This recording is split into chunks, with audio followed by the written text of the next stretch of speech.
this is a very good way of performing a project course. But it requires the teacher who is really committed and have knowledge and also experience of working with large projects in the industry. It's important to have previous relationships with companies. You should not be an academic who have been not outside the university for 20 years. Then it's very hard to do this kind of projects. Hello and welcome to the Pathway to Impact podcast series. My name is Madeline Arkins, Research Project Officer at UIN and your host for today.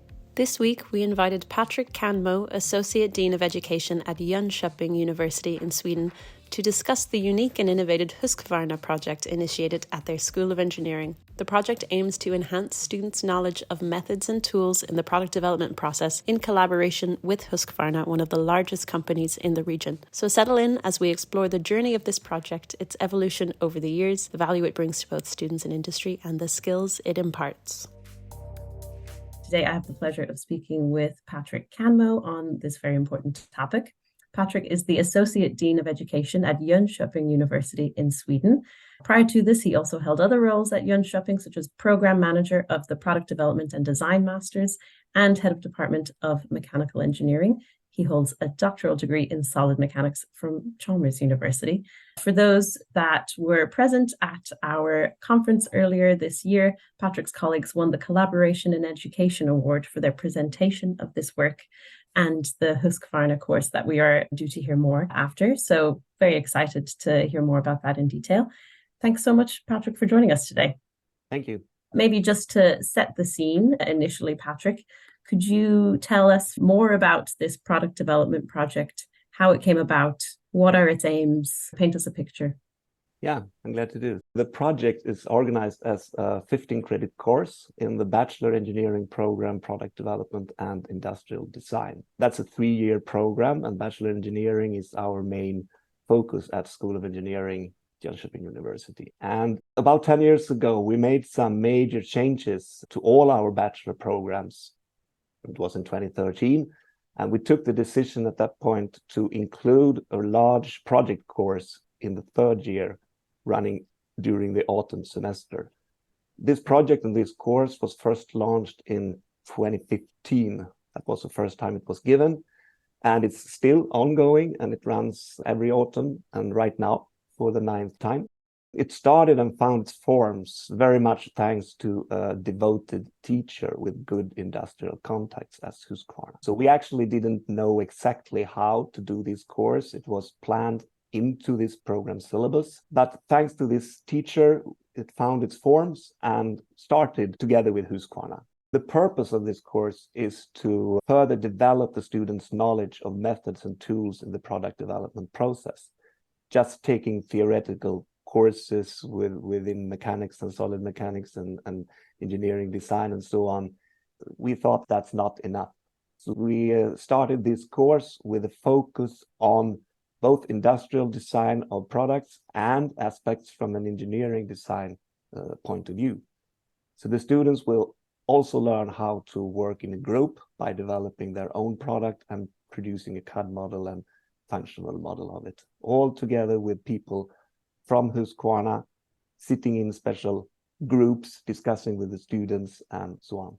Okay, great. Yeah. And so since you said it began in 2015, and its major aim is to bridge that gap between theory and practice that is so needed by students. How has the course evolved since its evolution? Have there been any changes that have taken place, or has it been a standout from the start? I discussed this issue a few days ago with this teacher who has been around all the time. And I think that's one of the cornerstones of the success of this course, that we have been able to have more or less the same setup with the same devoted teacher with good contacts at Husqvarna. But when I asked him, he said that, okay, the course has developed from a rather soft start. As I told you, we didn't know exactly how this would turn out. What would Husqvarna think of it?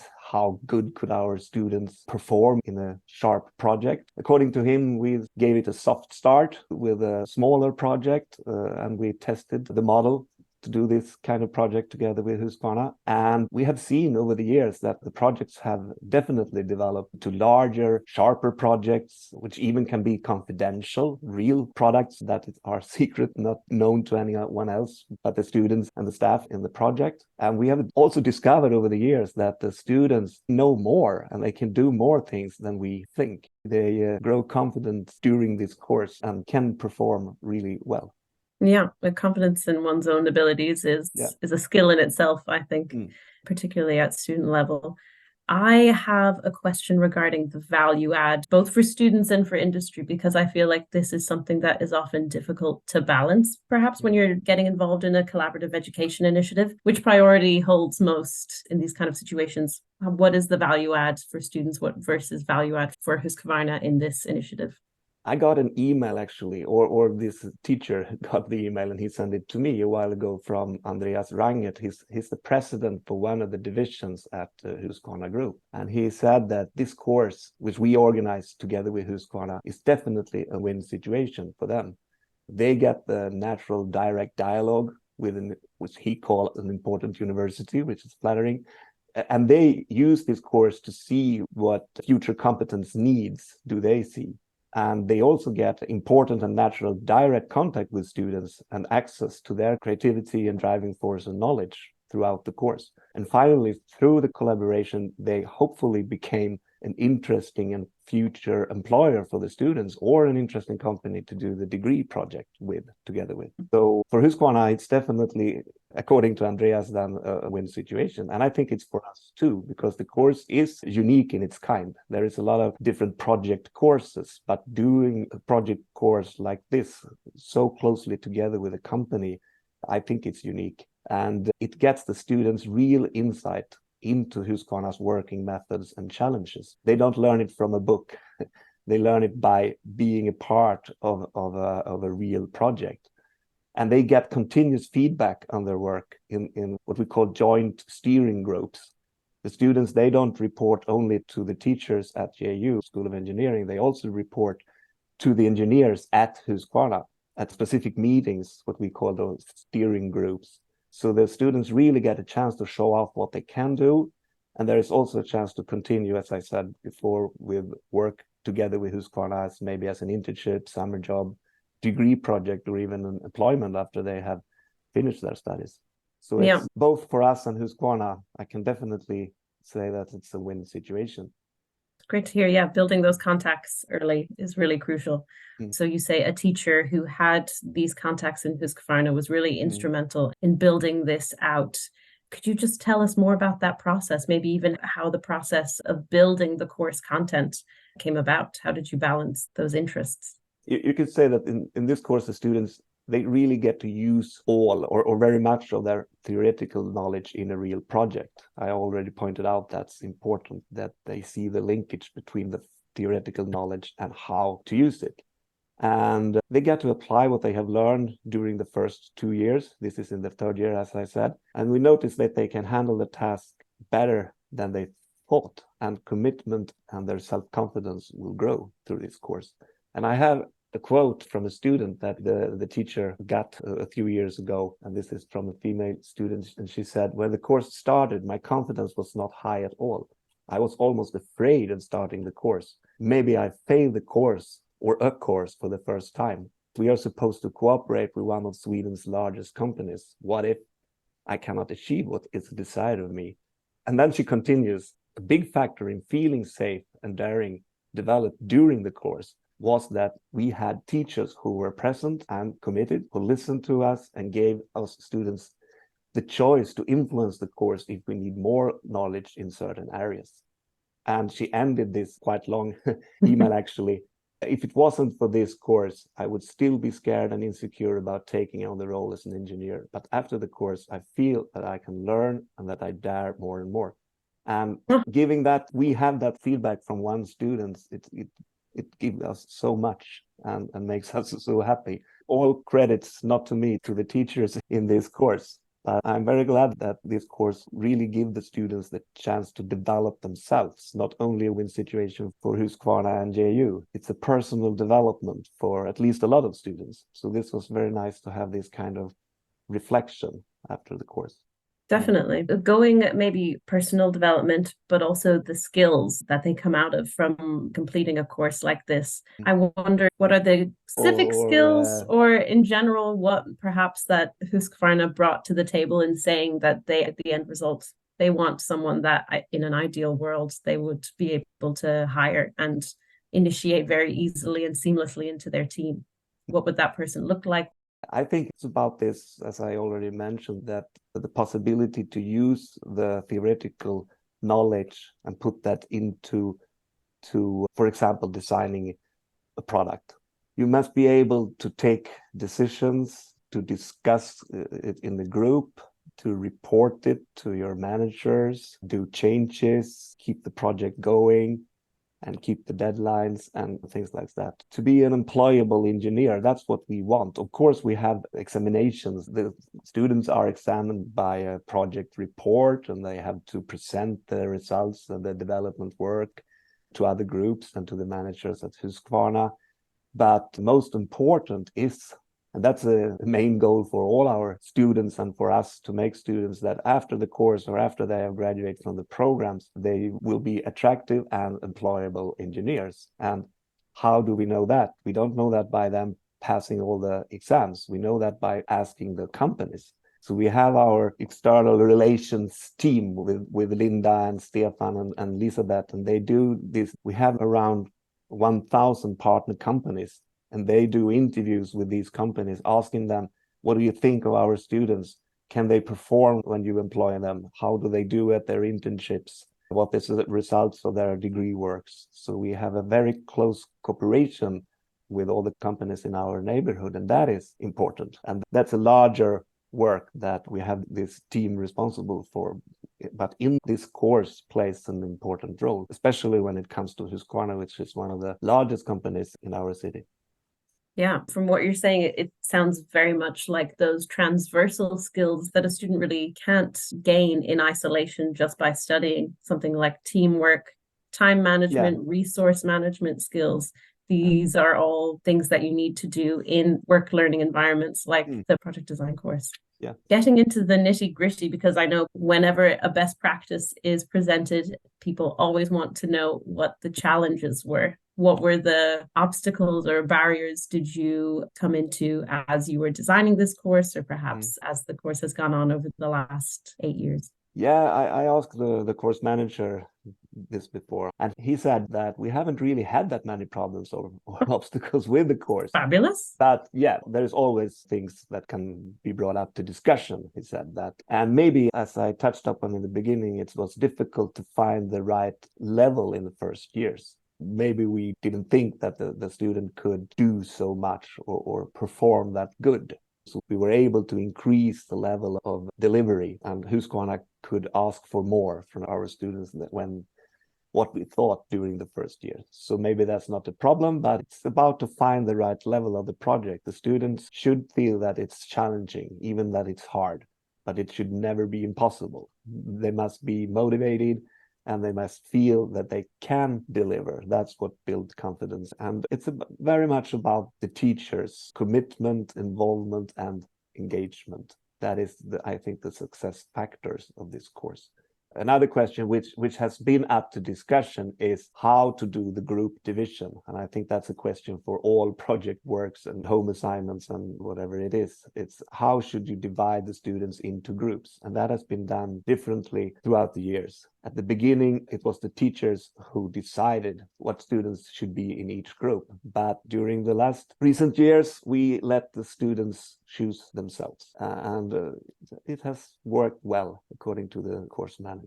4 to 5 students per group and 30 to 40 students in total. Nice. And how has the success of this course infiltrated or influenced other aspects of education in Jönköping? I think that a lot of other programs are looking at this course and maybe are trying to do something similar. And we have some examples over the last few years, actually, where other programs have tried this model together with another company. So I definitely think that this is a very good way of performing a project course. But as I touched upon earlier, it requires the teacher who is really committed and have knowledge and also experience of working with large projects in the industry. And the teacher must also have, I think it's according to our course manager here, it's important to have previous relationships with companies. Maybe you should not be an academic who have been not outside the university for 20 years. Then it's very hard to do this kind of projects and course, because you need to have trust and feel confident working with people in the industry, and they must think it's both fun and they see that it's gaining their work as well. Yeah, I think this is the question, is that the academics are all the more valuable in what they can do and how far they can go with their work once they have that university business collaboration skill set. So it's very important muscle to flex.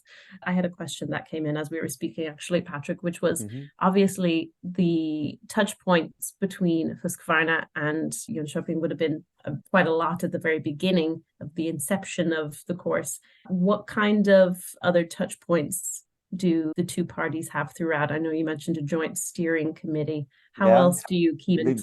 What I was referring to in that case was that we have what we call joint steering groups within this project. So they own the project, this steering group, and the students report to that group, not only to the teachers. But we definitely have other contact points with Husqvarna. They are one of our most important partners. They are a strategic partner, and they always have a lot of internships from us. They have degree project work, the guest lectures, and so on. And also we have what we call an advisory board, industrial advisory board on the very top management level at School of Engineering. And one of the people in that advisory board is from Husqvarna. Every program has their own smaller advisory board, and I know that we have representatives from Husqvarna, for example, for the mechanical engineering programs. They also sponsor us in some ways. I know that our student union, they get money from Husqvarna. We have the Husqvarna room. So it's a lot of points of contact with Husqvarna. So definitely is an important partner to us. That's a prime example of a strategic partner, I would say. There's so many different touch points across different programs. It really seems like they're really embedded, which is great to see that kind of longevity of a partnership like that happen. Maybe looking to the future, I know the Husqvarna course is aiming to continue at least until its 10th anniversary in 2025. Yes, definitely. Are there any developments that you see on the horizon, or even maybe just looking more broadly in the realm of collaborative education and what is possible? Is there anything that you would like to see? Yeah, would like to see. I think that's something which is definitely coming, whether we like it or not. Most people like it, and that's that the market is moving towards more and more electric tools, such as lawnmowers, chainsaws, and hedge trimmers. That's in the Husqvarna portfolio.